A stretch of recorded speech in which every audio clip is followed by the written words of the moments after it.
All right, cool. All right, what's going on, guys? Dr. Matt here of the Rhody Strength Podcast. I am the owner and physical therapist over at Strength Sport. We got two awesome guests on today, Coach John, Coach Alu. What's going on? What's happening? What's happening? Thanks for having us, man. Dude, so excited to have you guys on. It's been a while. It's been too long, so I'm excited to chop it up with you guys. Oh yeah. So let's get right into it. We'll start to hit some of the rapid fire questions. Now, I know these are all based in Rhode Island, but if you want to give a non-Rhode Island answer, that's totally fine too. Because I know you guys are in Florida now. Yeah. But we'll start it off. Best breakfast in Rhode Island. I'd say there's so many good choices in Rhode Island, but my go-to is always Corner Cafe. That's a spot. Yeah, that's definitely, and not just breakfast. They have just all their food and service is awesome there. Yeah, it's worth standing out in the rain for. Yeah, absolutely. Yeah, you definitely you gotta be a diehard breakfast person to wait in line out there. And people do. Oh yeah, people will get wet for that breakfast. Yeah, oh yeah. And for me, it's Corner Cafe too. I think that's where we have our first breakfast together. So that was. Oh, nice. It's a good memory. Yeah. So it's memorable. Yeah. Yeah, I had to start off on a good note there. You always got to go with a good breakfast spot. Yeah. You know? And then next question, we got best coffee in Rhode Island. That's definitely 100% Nitro Bar for sure. Oh man. Yeah, they've been like, I mean, we've traveled around a lot, and coffee's big in our lives, and we couldn't find something. There's still nothing out here in Florida that even tops that shit, dude. Really? Yeah, nothing. So Johnny, I remember you were on the Nitro train like before anybody else was. Yeah. Like before, was it before Nitro even had a location in Newport? Yeah, it was actually there's a company, Church Street Brewing Company. They're based out of Massachusetts, and we did a competition in Mass years ago, and the guy that owned the place was literally just starting out, and he had like these growler jars, and he had a cinnamon flavored cold brew.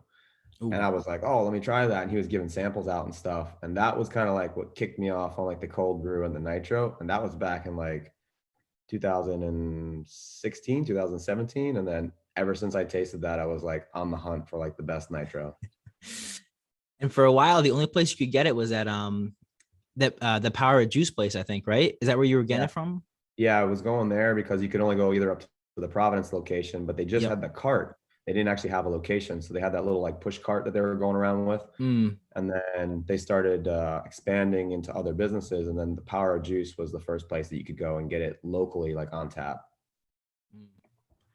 And they've exploded now. The Nitro cart or the Nitro bar, they got two spots in Newport. They got one on Thames Street and then one on Broadway.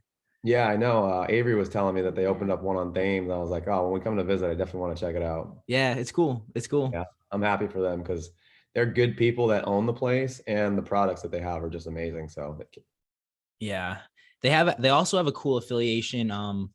This new place that opened up over the pandemic, Mend Yoga. Have you seen them pop up at all? Yeah, I have seen them. Yeah, I don't know what the exact relationship is. I don't know if like somebody like is relatives or friends or co-owners, but like they partner up and they're right next to each other.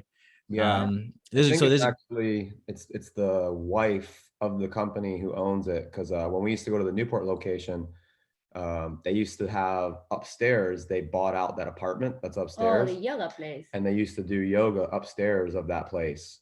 And then I think they actually bought out where the Firehouse Theater is, where they do like the comedy shows. Bought out the top of that building, and they were doing yoga up there for a while too. So I think it's the wife of the company that did it, and now it's like part of the whole thing. Yeah, they crush it. Yeah, they're always in that little park too, like that little veterans park that's right there or whatever. And you see them in the summertime, like 20 people out there just getting after yoga. Awesome. What about you, Alu? What's your coffee spot? Same one? Nitro Bar, and I like Custom Coffee too. Yeah. Custom House, yeah. Custom House. Custom's the spot. The guy that owns that place is cool too. Yeah. Yeah, Bob. He's an old war veteran, super cool guy. he's like dude. He's like the coffee bean importer guy. He's got all the like high-end coffee beans. Yeah, dude. That like the Jamaican Blue Mountain, it's like $50 a bag or something like that for just a normal size coffee bag. Yeah, he's got the high grade stuff if you want to get into it. We'll hit next question here. This actually, I'm surprised it trips people up a little bit, but best bar in Rhode Island. Yeah, that one's kind of tough for me because it was honestly a long time ago since I actually used to frequent like the bars, and they've changed so many times over the years. But if I had to go with like a good local spot that I used to go to when I was younger and still to this day is awesome, I'd say Poor Judgment. Yeah, that's my favorite spot too. Yeah. We didn't visit so many bars. We didn't go to a lot of places. No. I brought you to some of the fancier joints like Yeah. the Pelham and, Midtown is kind of a good one, but they're more like restaurant bars, PJ's is that local spot where you can hang out there all day. And back before they expanded, they had a little pool table in the back and people we'd hang out there all fucking day. I can't believe they had room for a pool table there. Yeah. So where how like the bar almost kind of splits in half. There's like a spot where it splits. Mm-hmm. So that whole back end was open and there was no tables or anything. And there was a pool table the long way right there. Huh. Yeah. And used to go in there and just play pool and just drink. And people would just like all the Water Brothers crew would be out there hanging out, drinking and just. Yeah, all day. Yeah. That was real big. I was going to say that's the Water Brothers. It seems like the HQ there. It is. They all go. Yeah. They all go there. That's like the local spot. Yeah. What about you, Alu? Did you have a favorite spot or no? No, not for a bar, but because we didn't visit so many bars. Yeah. That seems to be the consensus. Like a lot of, obviously, this is mostly like an athletic-based podcast. So all my guests are very into like different sorts of sports, like CrossFit training. They're like, yeah, I don't really go to the bar that much. I'm like, hey, fair enough. Yeah. Right. Yeah. It's good. Yeah, it's good. It's a good thing. Yeah, nothing wrong with that. Oh, slightly on topic to that. Did you see they're coming out with a documentary for Sid for Water Bros? I did. Yeah. That's going to be sweet. Cool. Yeah. I'm stoked on that. I'm really hyped on the whole skate park being finally built and everything too. Like they finally got Town Hall of Newport to like get on board, and it's going to be in the plaza that they named after Sid, the sports complex plaza there. When is it going to be open? I'm not sure when it's going to be open, but I saw an advertisement on the page like a few months ago that it got like approval. So they're going through with it now. Okay, cool. Yeah, he's a badass local legend. He was out surfing that hurricane that came through. Like there was the biggest waves of the year. The guy's like, is he 70? Yeah, he's 70. He's like 72 right now. Yeah. He's had a hip replacement. Like, oh, he's had so many different injuries, and he's probably got more prosthetic bones in his body than he does actual bones now. And he's still crushing it. Unreal. He still moves better than half the guys that are 50. We'll hit next question here. We got favorite sneaker. If I had to go with all around, I'd say Vans. If I'm talking workout shoes, I'm still a diehard Reebok Nano. Let's go. For workout, I pick Noble. Oh yeah. Yeah. Nice. And Vans too. Yeah. That's and New Balance. Vans. Oh, Vans. Yeah. When did you start wearing Nobles, Alu? I think that 3 years ago. Okay, all right. I always mix them between Nanos and Nobles, but yeah, lately Nobles are my favorite ones. Sweet. I like it. That's been the split with everybody. It's like usually Nanos or Nobles. Yeah. There's some Metcon people out there still, but those seem to be the most popular. Nanos. I don't like they are too much. The new generation ones are a little bit they're a little too noisy. They got like straps and like all these different, like they look super bubbly and weird, but oh really? I like the old ones, like the 2s, the 4s, the 8s, the 9s. Bro, these are so beat up, but this is my most comfortable shoe. I don't know which one this one is, but those are good ones. Those are the 8s. Yeah, the 8s. Easily my most comfortable shoe. Yeah. I feel like pillows. Yeah, exactly. That's what I got these guys. Let's go. Our next question will go favorite athlete, and this could be CrossFit, could be something else. Yeah, I'll let you go first. Of the new generation, I like Haley Adams a lot, and I like Guy Malheiros a lot, the Brazilian guy. Yeah, Guy. Yeah. Oh, okay. Yeah, I think how do you pronounce his name? I've seen photos of him, definitely. Yeah. Guillermo, but people call him Guy. Yeah, Guillermo, or he's part of the Mayhem team now. Oh yes, I think that's probably where I've seen the pictures of him. Cool, awesome. Super cool guy. Haley Adams is crushing it too. She's young. She's super young and she's killing it, man. She's on fire. Yeah. I think for me, if I was going to go male and female, I'd say Austin Meliello is definitely my all-time fave. Let's go. And then Maddie Rogers, definitely. Maddie Cakes for female, definitely. Let's go. You have a picture with her now. Yeah, I got to meet her at one of the gyms because she lives central of Florida. Dude, I was going to say, you have to talk about that because I forgot about that picture. But when I saw that, I was so stoked. So the gym that we were working at, this gym in Sanford, and she lives kind of close to the area, I guess. So I'm sure you know that she was building out her own gym at her house. No, I didn't know. So she was posting about it on her page. Like she was, I guess it was because of the pandemic and because of like competing for like world and nationals and stuff. She just didn't have a consistent schedule on training. So she decided to build her own like dope gym at her house. So it was under construction and there was a lot of like back and forth with it. So for about 2 months, she got a membership to the gym that we were coaching at before we moved into the new gym that we're at. And she was there like pretty much three times a week, and she would go there and do all her lifting and hang out a little bit. And I was super fanboy for the longest time. I was like trying not to act like I wanted to talk to her and everything. And then I knew that she was going to be gone like the last week. So I took the opportunity to like, after she was done doing her thing, I walked up and I talked to her and I got a picture with her. And dude, she's super cool in person, man. Like that's awesome. Yeah. She's a nice person. Were people at the gym, were people kind of like all over her or not really?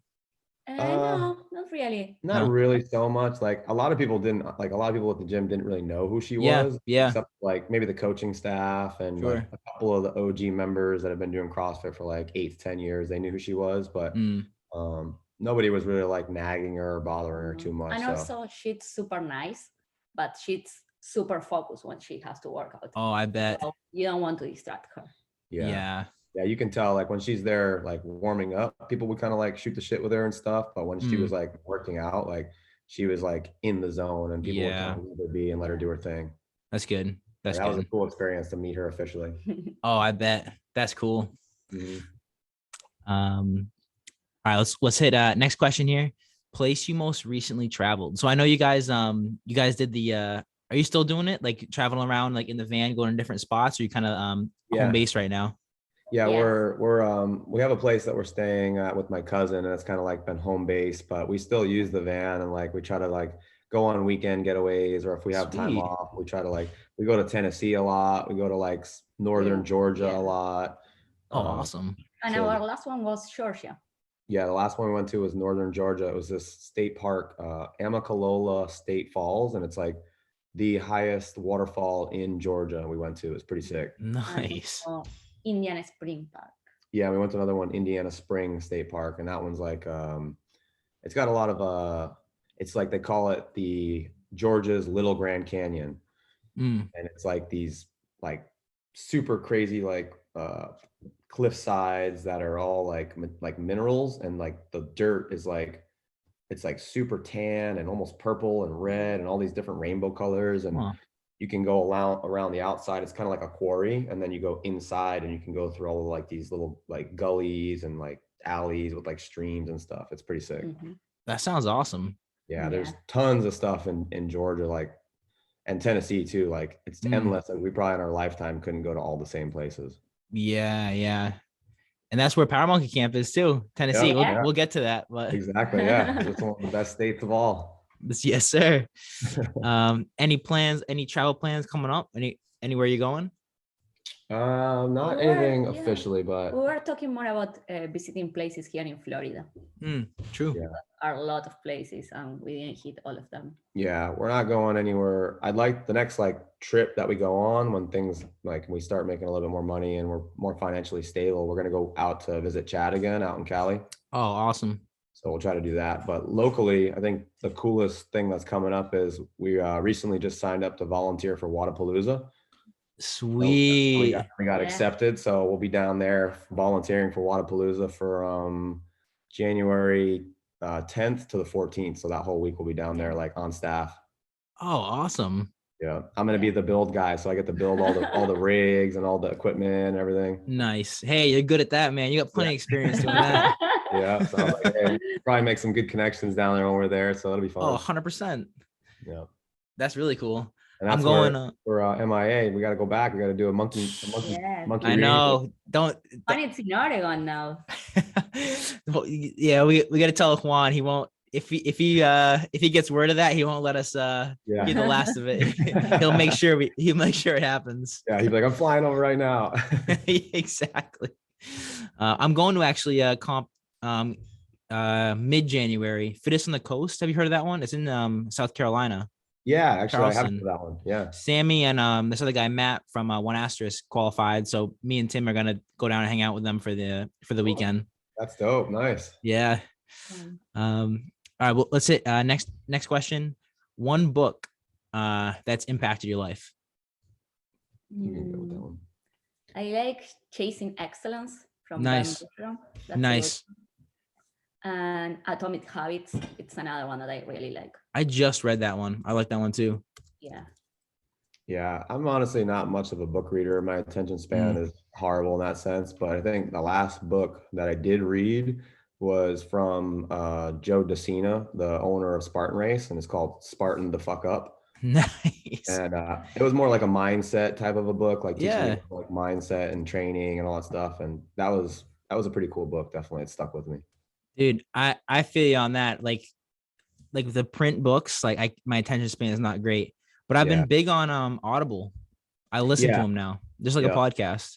Yeah, the last Audible that I did read or listen to was the David Goggins one. Yeah, that one's good too. Can't Hurt Me. Yeah, that one was really good. Yeah, that fired me up. Yeah, he's just an animal on many levels, and it's just really cool to hear like him, and just he's a very inspiring human being. 100%. And then kind of branching off that, how about one podcast, one or two podcasts that you guys like? I like Sevan podcast. I don't know if you hear about Sevan. Yeah, the Sevan. Yeah, no. Sevan. Did you see? It's basically he had a trio, so it was Sevan, Matt Fraser, and Josh Bridges. And they were all doing like a trio podcast. But Sevan, he has his own podcast that he does, and he's freaking hilarious, man. Yeah. Like the things that he just comes out of his mouth are his mindset. It's totally different. Yeah, right? Really. Yeah, he's super cool. He used to be part of CrossFit media team way back in the day before like CrossFit turned over. So you definitely know who he is probably. But yeah, he's got a really, really good podcast, and some of the people he's had on there are just like awesome people in the fitness space. Hell yeah. All right, I have to check that out. Yeah. That's a good one. Sweet. And then how about, did you have a podcast, or you like that one too, Johnny? Yeah, that one's like my favorite pretty much. Yeah, we both listen to that one often. And then how about favorite, I don't know if I added this question after I sent it to you guys or not, but favorite Instagram accounts? Yeah, we had that one. All right, cool. Mine, if I had to pick 3 right now, I'd say the Tactical Games, Whiteboard Daily. Yep. And PB Donuts. Nice. I like that. Yeah. And I will say Squat University.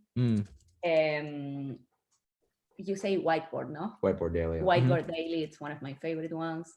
And I think that's it. I'm trying to do the opposite right now. I'm trying to use social media a little less. Sure. I'm not posting so much, and I'm trying to avoid it because it was getting a distraction for me, and I was too much time there. Definitely. Yeah, I feel that it can definitely be overwhelming. You need breaks. You just can't keep at it because it's not good for you either. Right. Get sucked into it too much. Yeah, there's definitely a point of no return there. Yeah. All right. So let's get into, so I want to talk about both of your athletic backgrounds, like history, how you got started into CrossFit, and like other athletic hobbies and sports that you guys have done. And then we'll get into CrossFit a little bit, talk about like some of the gyms you've coached at, and kind of what your current training is like. But let's start from the beginning, I guess. How did you guys what did you guys do just kind of like growing up, just from a sports perspective, and like how did you end up getting into CrossFit? All right. Well, I was not very athletic actually at all going through school. I was very much the young boy that ran around and climbed trees and jumped off of things and stuff. So that was like the base level of my athleticism for many years. And then I got into skateboarding when I was about 12 years old, 13 years old. And then that was pretty much like my go-to sport. And I did it like every single day, day and night, until still recently I do it. And then when I was in high school, to get out of detention, I would actually go to the weight room and lift with all the football players. So that's where I started to kind of actually get involved with like weights and like lifting and grunting and all that kind of stuff. And then from there, I was a contractor most of my life. So that was very laborious work. So I, exercise was landscaping or moving stones or painting, contractor, humping ladders around and stuff like that. And then after being a contractor for about 8 years, some of the guys on my crew started going to a CrossFit gym, and it was actually Spartan Fitness 360 when it just started. So they convinced me to go and do like a trial, and it crushed me. And I thought I was fit before doing that. And then me being the person that I am, liking challenges, I was like, okay, I can't let that beat me. I got to go back. And then that's pretty much where I started doing CrossFit, was 2013. And then I became like a member of Spartan Fitness 360. Oh yeah. Who was it? What was it? Was it Marcos? Yeah, it was Marquis and do you remember Yuri? You remember Yuri? Yeah. Yeah, it was both of them that they had started, and they would come back like after lunch break, and they were just, your typical CrossFitters, they just wouldn't shut the hell up about CrossFit. And I was like, guys, what the hell are you talking about? Like, this is stupid. It's like group classes, like, what are you guys like, getting your butts bigger and all that kind of crazy stuff? And they were like, no, man, it's crazy. You got to try it. They finally convinced me into doing it, and it opened up my eyes big time. And then pretty much ever since that day, I never turned away from it. And I've been doing it ever since. Hell yeah. Yeah. All right, Alu, what you got? How'd you get into it? For me, in high school, I used to go to a regular gym, like global gym, with my brother. And there it's when I started to be more regular to do like some type of exercise. And then I went to school for physical education. So in Argentina, it's a career of 4 years, and you have all the sports like soccer, basketball, gymnastics, volleyball, handball. So I was playing all the sports every day at that point for 4 years. And after that, I was like, okay, I don't know what to do with my life. And I was really young. And I started coaching people in rollerblading. And I was competing, inline skating. And I was competing on that too, in races and all that. So I wanted to try CrossFit just for doing something extra. And then it was more like, okay, I like more CrossFit now than my other sport. So I just did the transition of being a coach of CrossFit. That's awesome. How did you end up getting into inline skating? When I was little, I used to skate, and then there is a big park in Argentina called El Rosedal. Everybody there hung out and basically skate. So I went one weekend with my family, and I met a group of people, and I talked with them, and they were like, hey, we are here every weekend. So if you want to come back and hang out with us, just come here. And I started going every weekend. And then they were like, hey, do you want to help us? And we are opening a school. So do you want to train people and explain people how to do this? And I was like, yeah, let's go. Awesome. And you did like, did you do competitions with that too? Yes, I used to compete, like nothing too serious, but at least 3 or 4 times a year. Cool. Our races of 10K, 20K, it depends. Wow. So those are pretty long distance. Yeah, with rollerblades, it's much easier. No, yeah. You're moving faster. Yes. That's cool. All right. Yeah. All right. So let's transition a little bit into so you guys once you started getting into CrossFit, I know both of you have quite a few certifications. So I just kind of wanted to go over those quick. I mean, Johnny, you got the you started with level 1, level 2, gymnastics cert, Power Monkey. Alu, I'll let you explain all yours because you have a bunch there too. But yeah, how did you guys go through? Because I mean, me personally, I just have my level 1. I know a little bit about the level 2, but maybe you can just briefly explain how each of those went. Yeah. So I think it was level 1 I got in 2015, and that was back in the day when Reebok headquarters was in Canton, Mass. So that was a really cool facility to be able to go to. They have all their old videos of like the training grounds and all their athletes there. So that was a really cool experience. Then level 2 I got in 2019, and that was at the new Reebok location in Boston. And the level 2 is a really cool experience because it takes it to the next level, no pun intended there, that it teaches you how to basically coach more rather than like the methodologies and the concepts of what CrossFit is. So it was definitely a big eye opener. I mean, I had been coaching for many, many years and thinking that I had it pretty good. And then when you go to those things there and you're taught by like pros that have been doing it for 3 times as long as you, they pick you apart and they basically tell you like, there's always more to improve on. There's always more to do. So I learned a tremendous amount and just kind of loved it. And I was kind of back on fire after coaching for so long and thinking that it was just, running the same motions. And it kind of lit me back up. And I learned so much from that experience. And now I have a better understanding of how to like coach and develop other coaches. So that was a really cool experience. And then my CrossFit gymnastics, I got the same year as my level 1 in 2015. And that was at a good friend of mine's gym in Rochester, New York, Paradigm Performance, which is a really cool experience. And it was actually run by the head or the lead CrossFit gymnastics coach, Tony. So it was really cool. He's kind of like a celebrity in the CrossFit gymnastics world. So it was kind of cool to like hang out with him and kind of like get to pick his brain and learn from him. Sweet. Yeah. Hell yeah. Was he affiliated with Power Monkey at all, Tony? No, he wasn't affiliated with Power Monkey, but before like all of the certifications changed over, like it's no longer CrossFit gymnastics, it's the gymnastics course. So back when it was affiliated with CrossFit specifically, he traveled around the world and he got to go to some really, really cool places. And like, he taught a lot of the people that are really good at gymnastics to this day, what they know. So it's like, he's definitely been in it for, I want to say like 15 to 20 years. And a lot of people that are good at gymnastics in the CrossFit space have either learned from him or been touched by him in some way. Sweet. Yeah. He's an OG. Yeah, exactly. He's definitely an OG. And then Power Monkey 8 was 2017. That was the first year I went. I learned so much at that. And then Power Monkey 10 that we went to together was 2018. And both of those were probably, out of all the certifications that I got, those are probably 2 of my most favorite and like most memorable experiences like of all times in my whole entire career. Oh yeah. And yeah, we'll dive into that in a minute. Because that definitely is worth talking about.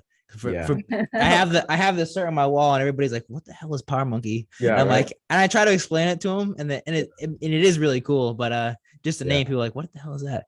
But Alu, what you got? So I got my level 1 in 2016. And a year after that, I got my level 2. So yeah, I was too much into studying and courses. I got a lot of certifications and I did all of them almost in 2 years apart from each other. So yeah. And I think that it was 2018, I went to Power Monkey for the first time. Yeah. That was my first time here in America. And I went to New York and then I connected flights to Tennessee and we met there too. So yeah, that was an awesome experience. And then I got my CrossFit gymnastics and weightlifting and aerobic capacities. I think that all they were between 2017 and 2018, almost all of them. And then after Power Monkey, I stayed in United States 2 more weeks and I went to Boston and I got my coaches development certification.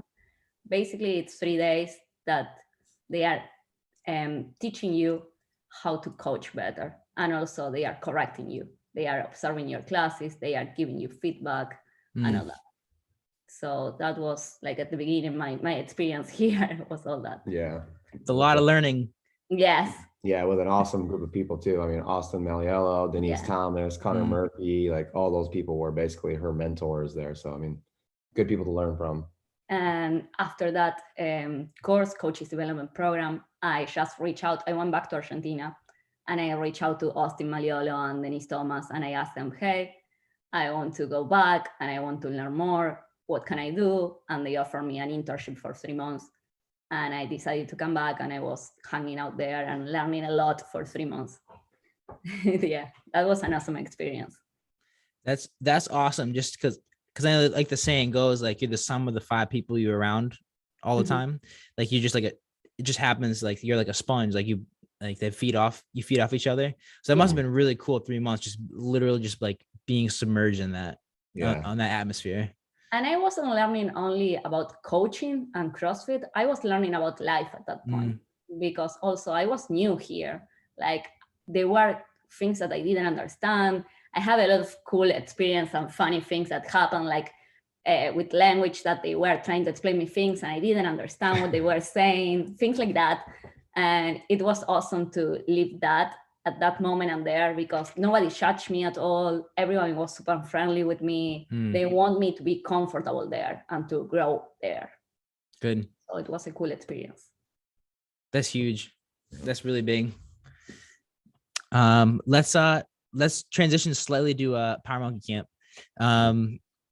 So I'll just name drop a couple of names. So I went to Power Monkey 10 with you guys. I had an awesome experience.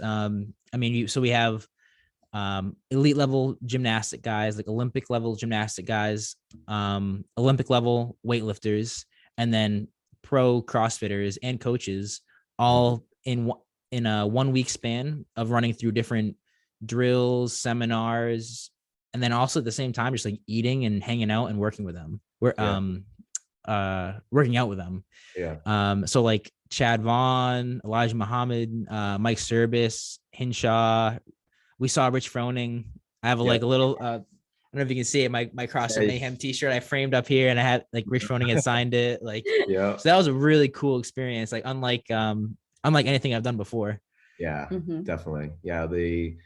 The Power Monkey Camp and what they've developed is probably the most unique experience, not even just for like physical fitness or CrossFit or, just that type of stuff.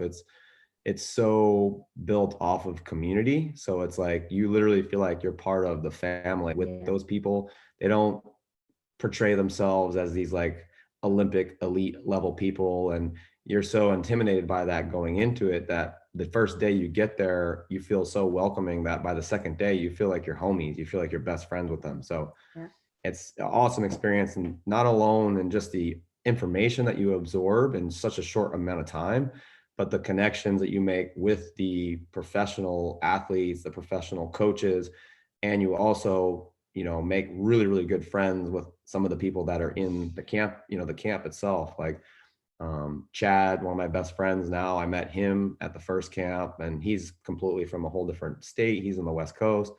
Well, I met you guys there, and I was from Argentina, and you were from Rhode Island, the smallest state. I ultimately met my wife, who I married there. Juan is one of our awesome good friends that we never probably would have ever met if we hadn't gone there together. So, and the setting that they have it on, it's just a really cool. There's nothing around, so you have no option but to just be submerged in it and absorb it. And it's it's definitely one of the coolest things I've ever experienced in my life, for sure. Yeah, no, it's awesome to me. Almost like, and I don't know if you guys feel the same. It almost feels like we're in like a training camp for like almost like Team USA. Like we're about to go compete like with all these like high level guys, except minus like the anxiety that typical camp would. It's just like it's very chill. It's so chill. They take like the stress out of it 100% from day one. And they have those like icebreaker games, and they group you guys up. So like there's a lot of team building, and there's a lot of just, it's very comfortable and very welcoming, so that you just every day you love it more and more, to the point where, like on the last day, people are literally in tears crying because they don't want to leave. It's like, oh, I want to stay. But well, let's I want to hit a lot of topics, so I'm gonna transition a little bit. So I want to talk about Spartan a little bit next. So that's where I met you, Johnny. That's where we both coached at, where you were the head coach. And I definitely want to touch on Hot Wheels Barbell Club. Is that what we officially called it, or did Bob just make that up? It was Barbell Club. Bob. It was a barbell club that we established to get people to come and kind of be more on the weightlifting side of things, and not just be specifically CrossFit.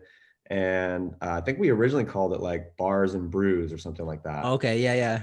And that was like the official title that we had. But then Bob Gormley ended up coming in, and like always, he took a lot of the spotlight, which was okay because He loves it. him, and he loves it. So he was big into Hot Wheels, and I was big into Hot Wheels, and we kind of got on that topic. So the next day he came, he had a bunch of Hot Wheels cars that he said, hey, I got this really great idea. So when people do something really great here, or they PR, or they've showed up consistently to this club, 3 days in a week, we should give them trophies and give them awards. And these cars, just like when people buy cars, they kind of represent the person. So we can pick which car represents the person, and we can give that to them as a trophy. So then it turned out to be like, a funny joke of, okay, this is the Hot Wheels Barbell Club now. So I still see, and that was a really well-run class. I still have pictures like on my phone. I'll post them once in a while. Yeah. Everyone was excited about it, and the place was packed. It was a full house every time you guys did it, and you just like enjoy a beer afterwards. It was fun. It's so fun. To this day, I still have I'll see Bob every once in a while in the summer because he's not too far away at the beach or whatever. 4th of July, for some reason, we always meet up with him. And to this day, I keep forgetting to give it to him, but I have it right here. I have a Hot Wheel that I've been remembering to give to him. That's awesome. I've been waiting to give it to him. I keep forgetting, but I will. I'm gonna give it to him. Yeah, it's so funny because like I think it was actually when we just came to Florida originally, we went to like a Walmart or we went somewhere, and there was a huge bin of like Hot Wheels like on sale. And I thought the same thing. I was like, I'm gonna buy like 5 of these and just mail them to Bob's address and just buy them.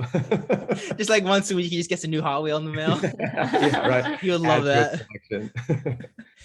Yeah, that was definitely some of my best memories of the gym for sure. We had a lot of fun with that. And then kind of around the same time period, I did want to touch on active life too, because me and you went through that. I thought, I mean, my background is a physical therapist, and then I also obviously I have some experience coaching CrossFit, and I just felt like the active life, there still was like this hole that that needed to be filled in a way, and active life was able to kind of like patch everything together, like, okay, make the connection between like someone has injury and like someone needing to be to get stronger, like join the gym. And I thought they did a really good job with that. And we went out to New York and we went through all the seminars and that Dr. Sean put us through. And I thought we had a really good experience with that. Yeah, it was fun. It was definitely a great experience. And same thing with me, like I had been coaching for many, many years, and one of the biggest hurdles in coaching is, somebody pre-injury and post-injury. So like a lot of people get really nervous because they think, oh, this is out of my scope of practice. I got to send you somewhere. You got to go to a doctor. You got to go to a PT. You got to go to a chiropractor. And they did a really, really good job of teaching you, okay, first of all, what's in your scope of practice as a CrossFit coach and what isn't. And making you feel really confident and comfortable in being able to help people with the things that they teach you that are within your scope of practice, being a CrossFit coach. So since that, I learned so much, and it's helped me to basically break down a lot of the boundaries that CrossFit coaches would normally feel uncomfortable with talking to people about in terms of injuries. And even if it's not something that I can necessarily help them with, letting them know that, okay, this is what I would recommend as a process outside of the gym. And then, as soon as you finish with that, make sure that you come back to us so that we can follow up and we can continue on this path. So you don't stop doing something that you really loved and enjoyed doing because of fear of becoming injured again, Right. So yeah, that was awesome. Awesome human beings. I mean, Active Life and all of their staff are super knowledgeable, super professional, and what they're doing in the sense of trying to teach gym owners and coaches to bridge the gap from basically, physical fitness and healthcare into the space of CrossFit gyms is probably one of the coolest ideas other than Power Monkey Camp that I've ever actually seen. Yeah. Yeah, it was cool. Yeah.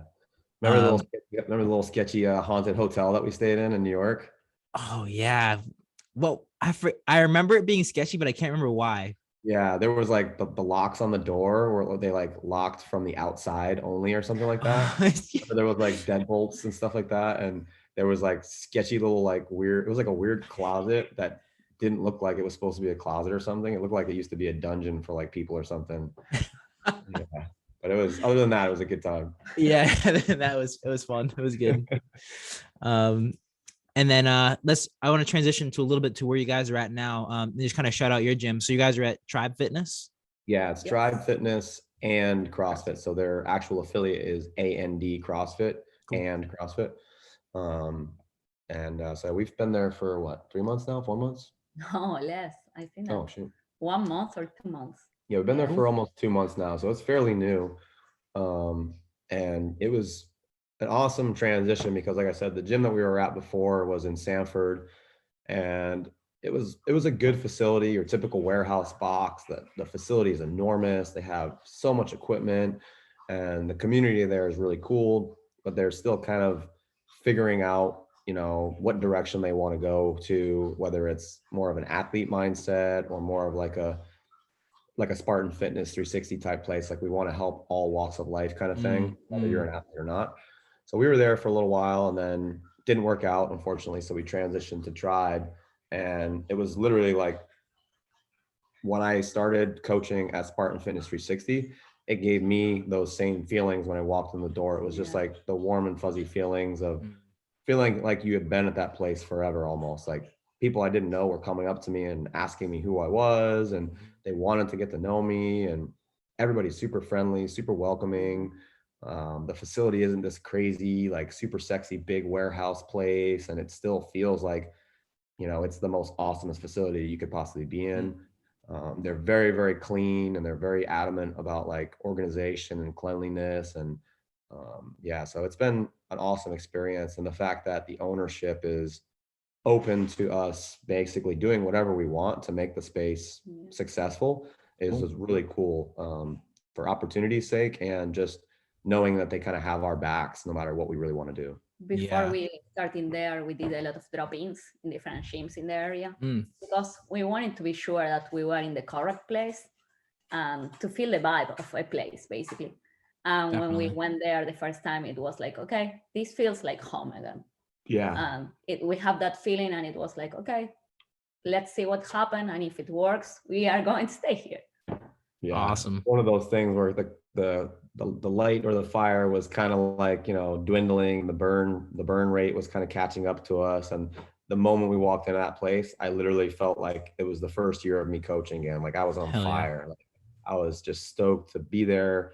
We're literally there pretty much from 5:30 until 8:30, almost on a daily basis, whether we're actually coaching and scheduled for classes or we're just hanging out and helping people and just having side conversations and stuff. So definitely a place that we want to be. And it looks like it'll be a permanent home for us moving forward. That's awesome. Yeah, because burnout is real, especially among like trainers and coaches. Like, you can be putting in hours, literally like 10-hour days sometimes, and just like that lifestyle can get tough. So if you're able to find like a place that really has a good fit, which it sounds like you really just tell right away by feeling, like, that's awesome. Mm-hmm. Yeah, for sure. And I've definitely had my share of burnout, and, you learn from those experiences and you move on to be a better person, better coach, better athlete, whatever it may be. But it's always a learning experience that you can come back from and just be better, 100%. Cool. Yeah. When you come out and visit, you got to come and drop in and check it out. Definitely, man. Yeah. All right. So let's, I want to skip slightly ahead because I want to talk about your tactically athlete stuff you're doing. Oh yeah. Yeah. So I haven't officially gotten into it yet. I haven't done any competitions, but I'm going through the motions of kind of building up my knowledge and my certification. So I recently got my NRA basic safety course for pistol and for rifle. So that allows me to basically train people in the safety and cleaning and breakdown and malfunctions that you may come across with firearms. And then I'm taking a use of force class that's actually this Friday, where I'll get certified with handcuffs, batons, and pepper spray, like high grade pepper spray, like law enforcement. Sweet. And it's at the facility that I just recently graduated for my Class D and Class G license. And what that is, Class G allows you to be an armed officer, security officer anywhere. And then the Class D allows you to be an unarmed security officer anywhere. So they're just kind of like prerequisites to basically show that I have the knowledge and I'm understanding of safety protocols and you just learn a ton of stuff in terms of firearms and like, real life scenario situations and stuff like that. And then moving forward, I registered for the Nra Pistol Instructor course that I'm taking in January. So once I graduate from that, I'll be able to certify people for their concealed weapons licenses. And that'll be kind of cool and next level for me. So I've been just kind of absorbing all that knowledge and getting all that certifications while practicing shooting. I have a buddy that has an outdoor range that I go to. A lot of the videos that I post up on my Instagram are me being outside kind of over there shooting and just going through drills and practices. When I first moved here, I actually got a job at a gun store for about 9 months. So I learned a lot of like stuff from, anything from the competition side of things to basically like sales. I was apprenticing, doing some gunsmithing. I was painting the guns. So I was Cerakoting the guns. So I absorbed a ton of knowledge there and always have been big into firearms, but in Rhode Island and Massachusetts, it's a lot harder to be involved in that kind of stuff unless you're military or law enforcement. So yeah, my goal is once I graduate from the Nra Pistol Instructor course, I'm going to try to find a local competition, whether it's like a 2-gun match or like a tactical game skirmish, and just sign up for like an intermediate and just kind of see where I stack up. And then I'm sure I'll love it. And then from there, I'll start actually competing when I get better with that kind of stuff. Dude, that's awesome. Someone I was working with recently, one client of mine, was because I had never heard of the tactical games ever. I didn't even know it was on the map. And they sent me some accounts and so tell me what you think about this. I don't know if it's true or not. They said it's kind of like still like it's not huge yet. It's like still in its like infancy like stages. So if you're a good athlete and you're good at shooting, like you can do really well like in those events. Basically, that's why I kind of want to do it, because like it's getting big anyway. It's getting very popular now, but it really just became popular about 2018. So it is fairly like fresh and it's in its newer stages, but it's starting to blow up like big time because Jacob Hepner actually is one of the CrossFit athletes that he's actually transitioned over. And I mean, he has such a good platform on Instagram that all the things that he's blasting out there, he's now like making it a lot more popular. So, and then Wad Doc, Wad Doc? Sounds familiar, but I'm not sure. He's a physical therapist that had, he had an Instagram that was solely towards like physical therapy for CrossFit athletes. And now he's kind of transitioned into the tactical games too. Cool. So he still does physical therapy podcasts and posts for athletes, but he's also doing stuff for like the tactical games now. So between those two guys, they're probably like my other favorite Instagram accounts that I follow because they're doing what I want to do basically. So it's definitely, I mean, if I had to summarize it, it's basically like Spartan race, 2-gun matches for pistol and firearm, and CrossFit, like all molded into one. Yeah. And it's like super badass and fun looking. And some of the females that are doing it now are super hardcore. And some of the guys are just like, they can do some amazing things, man. That's cool. Like, so it kind of is an OG sport if you think about like the biathlon, like people skiing and then trying to shoot with the rifles. Yeah. And I know the hard part of that. I mean, obviously you have to be a good shooter. You have to be a good like athlete skier, but also like after you're done skiing, like you have to be able to like get your heart to like relax, like deep breaths, calm down. So you can actually like hold the gun and like actually like shoot the target. So you're not like your heart's not jumping. Yeah. That's a lot of where it's derived from, is like all those OG, like, real life hunting and real life like sport combined, like those biathlons and stuff. And a lot of those guys talk about that, but that's exactly what it is. It's based on your athleticism, your accuracy and ability to be accurate with shooting, but also combining that with like high heart rate and like high tense, high stress situations to see how you can manage in those situations. Right. Because could you imagine like doing like a like maybe even like a sprint, like short metcon, like Fran or something like that, and then trying to shoot like a target after that, like, like you're on the ground dying, you're like Fran long and then shoot a target at 25 yards and try to hit the paper, right? That's so that's cool. It integrates like a lot of different aspects of fitness. So that's really cool. Yeah. And for me, it's just like, I've done CrossFit and I've coached for so many years. I still love it. I'm still passionate about it. But for me personally, it's like my next challenge, the next thing that I'm kind of challenging myself and seeing if I can do this and how capable I will be. And, you know, am I going to really enjoy it and have fun doing it? So it's kind of like my next step to kind of moving forward, challenging myself. Definitely.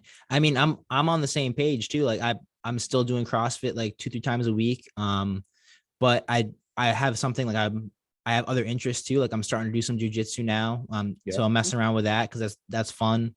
Yeah. I think that's kind of like the natural progression. Like CrossFit can always be like that base of like fitness. Then you can like branch off and like try the thing. And that's part of the I forget what maybe the 10 principle or something like that is, like one of them, like always learn and play new sports. You know, part of the methodology of CrossFit is it's use CrossFit outside the gym to do other things. Yeah.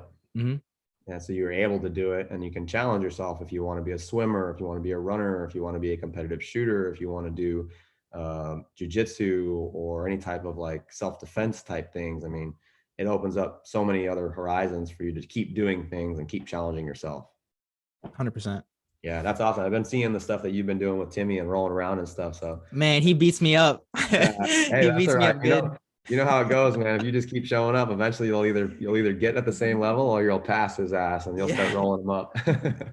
He's going to I mean, my gym's really good. He's got a really good gym too in South Boston. They just had, I don't know if you're familiar with any jiu-jitsu athletes, but the top guy in the world right now is Gordon Ryan. He's like the Rich Froning of jiu-jitsu, and they just had a seminar with him, which is pretty cool. So nice. He's learning a lot there. That's cool. Yeah. Let's transition slightly. We'll wrap up in a little bit, but I just want to know what's your guys' current training looking like, and maybe what's some of the recovery stuff you're doing, maybe stretching, yoga, heat, ice, that type of stuff. We are working out 5 times a week, and we are following Mayhem program right now. And we are doing round wall at least twice a week. We like doing the long sessions, the ones that are 45 minutes, 50 minutes. Nice. And we are trying to do that on Thursday and Sundays.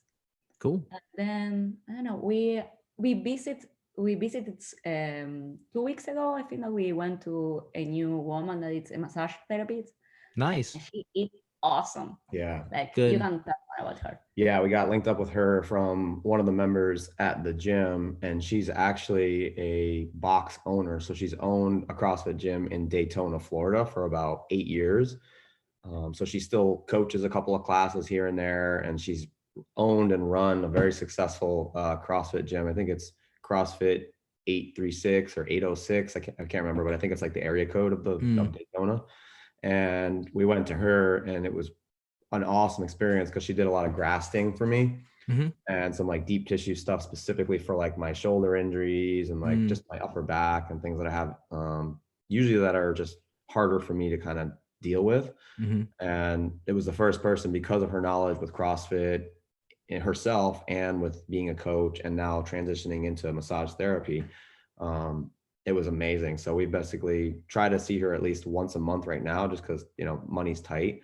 But the goal will be to try to see her at least once a week or at least every other week moving forward once we get our finances figured out.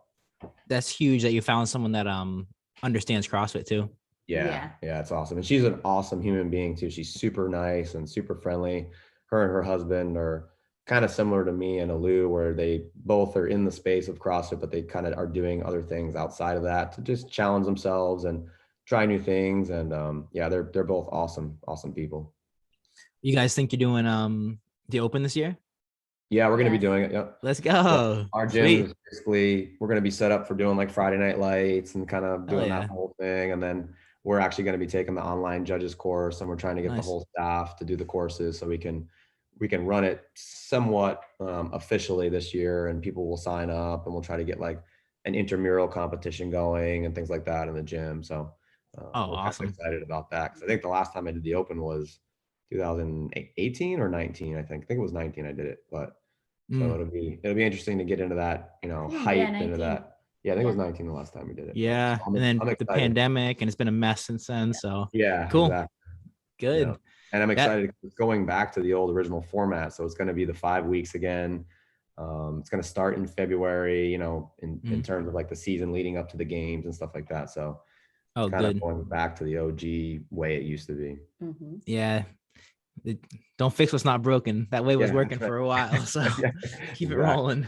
Well, since CrossFit has transitioned over and they have the new CEO, Eric Rosa, they've done a lot of amazing things and turning it into what was already a good thing. Like they're very, very professional based now. Like, they've sent out an affiliate program. They call it CAP. So it's CrossFit Affiliate Programming.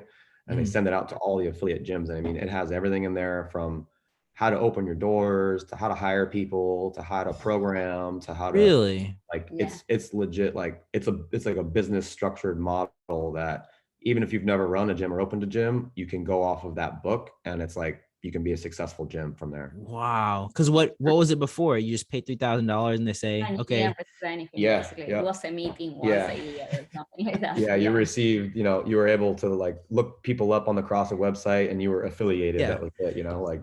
And they won't send you cease and desist letters if you use the word CrossFit. Exactly. Yeah, for sure. Yeah. Nice. If you're not within like a 30-mile radius of another gym that kind of sounds like you, then you're okay. Yeah. We had an issue with that. We at the gym we're at now, we do in Portsmouth at Bullfrog, we were doing just like group classes, and we weren't calling them CrossFit, but like in some of the wording we would say like we're doing like CrossFit style training. And just like that, within a week we get the cease and desist letter. It's like, oh shit. All right. It's functional fitness. They have like a legit team, man, and they look for that stuff. It's crazy. You wouldn't think that because it's such a vast thing. Like worldwide, there's so many gyms out there. But it's good at the same time because there are a lot of gyms out there that use that to kind of draw people in because they know of how successful and how good it is for people. Exactly. So it's good to kind of weed out those fake people that are just trying to use the name to draw people in for money's sake rather than actually helping people, No, it is for good reason. It definitely is for good reason. I was surprised how on it they were though. They're on it. They're like, we found you.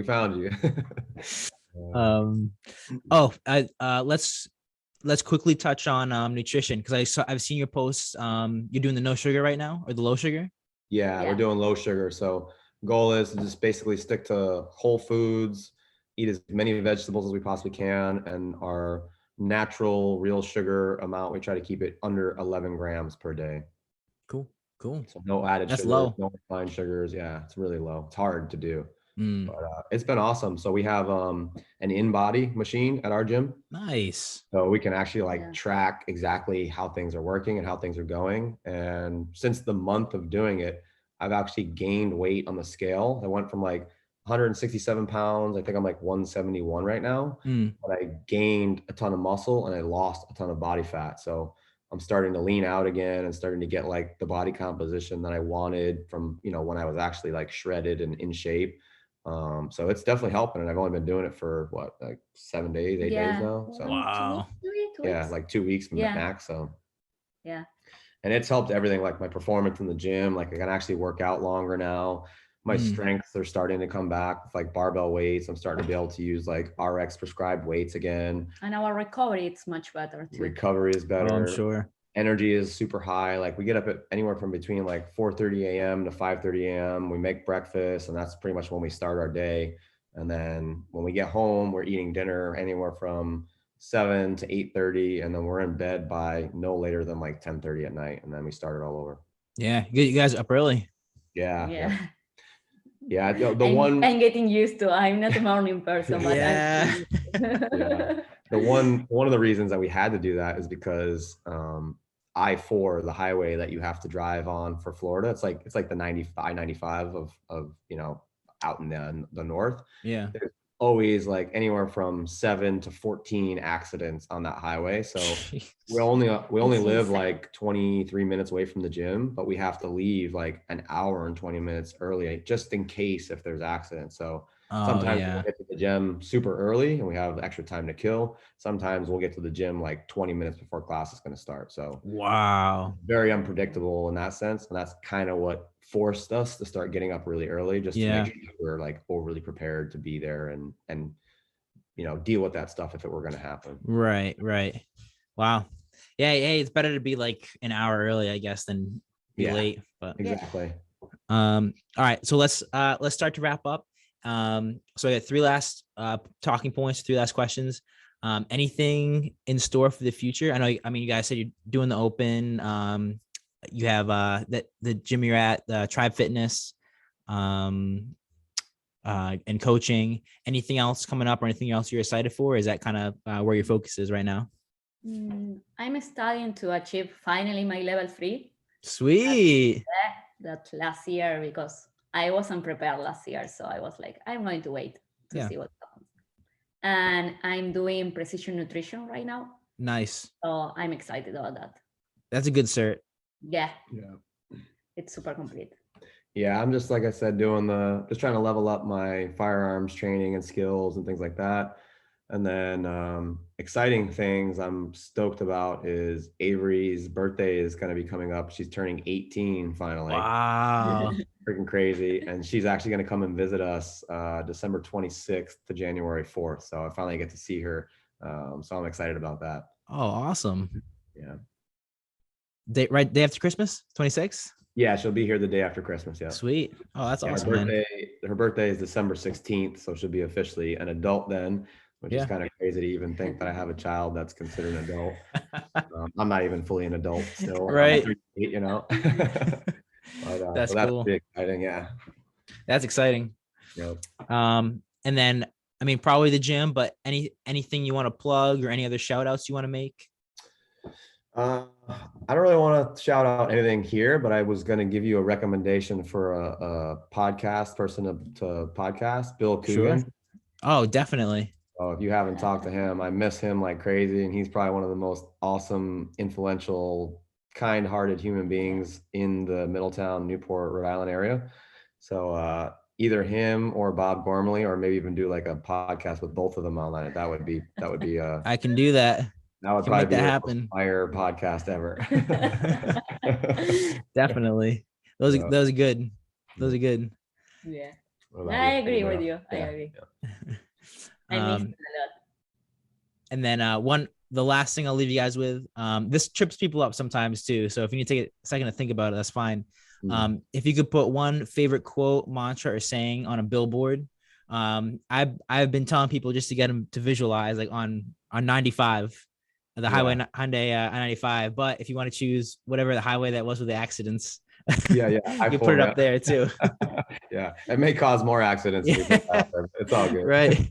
That's a tough one. Hard one. Yeah. I was gonna say, I mean, one of the mantras that my mom used to always tell me that I still live to this day is, doesn't matter where you are in life, it can always seem like things are crappy or you're in a bad situation, but you always have to remember that there's always people out there that have more than you, and there's always people out there that have less than you. So just be appreciative of where you are in life and continue to try to move forward and strive in some way forward. And, that's like one of the most important things that has helped me in struggles sometimes and situations where I just keep thinking like, okay, it could always be worse.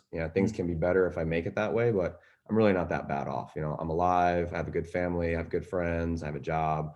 So it just kind of wraps up the mindset of just appreciating what you do have. I like that. That's good. You kill me with that one. I was going to say one of the ones I have tattooed on my body. It's a little bit more hardcore, but what goes around always comes around. So that's another one. It's a good one. That's a good one too. Yeah. Do you have any? I'm going to use my tattoo and I'm going to say fail again, fail better. Say it one more time. Fail again, fail better. Yeah. Fail again, fail better. Fail again, fail better. I like that. That's a good one too. Yeah. Mm-hmm. Awesome. Well, hey, it's been really, really good having you guys on. Miss you guys. Yeah. It's good to talk to you. Yeah, I definitely was excited about this. We definitely got to try to keep in touch a little bit more. Sometimes it's tough with life and work and stuff, but I was stoked when you asked us to be on the podcast, and I was like super excited for it. So it's been awesome, man. We appreciate it. Awesome. Well, thank you both. Thank you. All right. Keep drinking that Nitro and keep killing it with the Dr. Maddie. I just got my little K cup right here. It's right. But I wish it wasn't Nitro. I know, right? Yeah. We definitely don't have it either. I go to Starbucks and just get the Nitro coffee out here, and it's like, that's the closest we can get out here. Oh, one last final story. So I was telling somebody, I'm like, I don't know if they'll do this at every Starbucks, but if you really want a caffeine boost, you can ask, Johnny told me this. You can ask for the cold brew, Yeah. but don't water it down. Get it straight. Yeah. So, and usually like a lot of people that only work at Starbucks know that. And I learned that from Jody. Yeah. Jody used to run the Starbucks in the Shaw's Plaza. And I used to tell her, I was like, yeah, I come in there and I get cold brew and it's like super watered down. It's not strong enough. And she said, okay, well, next time you come in, ask for a cold brew with no water. And ever since I did that, I was jacked up. Yeah. I was like, holy cow, that's the real deal. That's straight to the blade. That's straight to the blood. Yeah. It's probably like twice as much caffeine in it. Oh my God. Yeah. It's probably not super healthy because if you go to Starbucks now, and if you ask for, because they have cold brew and they have nitro cold brew. So one of them is like on tap and one of them is just, they steep the beans for like 24 hours or whatever. So it brings out the caffeination. So if you try to go to a Starbucks anywhere, even back in Rhode Island, and if you ask for a large or like a grande nitro, they'll tell you no. And I asked them why. I was like, what do you mean? Like, are you at a large cup or something? And they're like, no, it's too much caffeine. We legally can't give it to you. So I was like, okay. So I then asked her, I was like, okay, I can do a grande. She's like, yeah. And I said, all right, I'll do 2 grandes then. Thank you.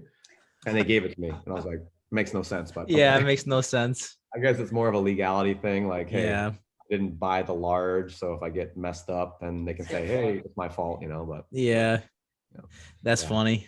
Well, hey, all right. Well, I'll let you guys go, signing off. And yeah, I'll have to get Bill or Bob on here. Yeah, definitely. For sure. Cool. All right. Thank you guys. Good signing off. See you.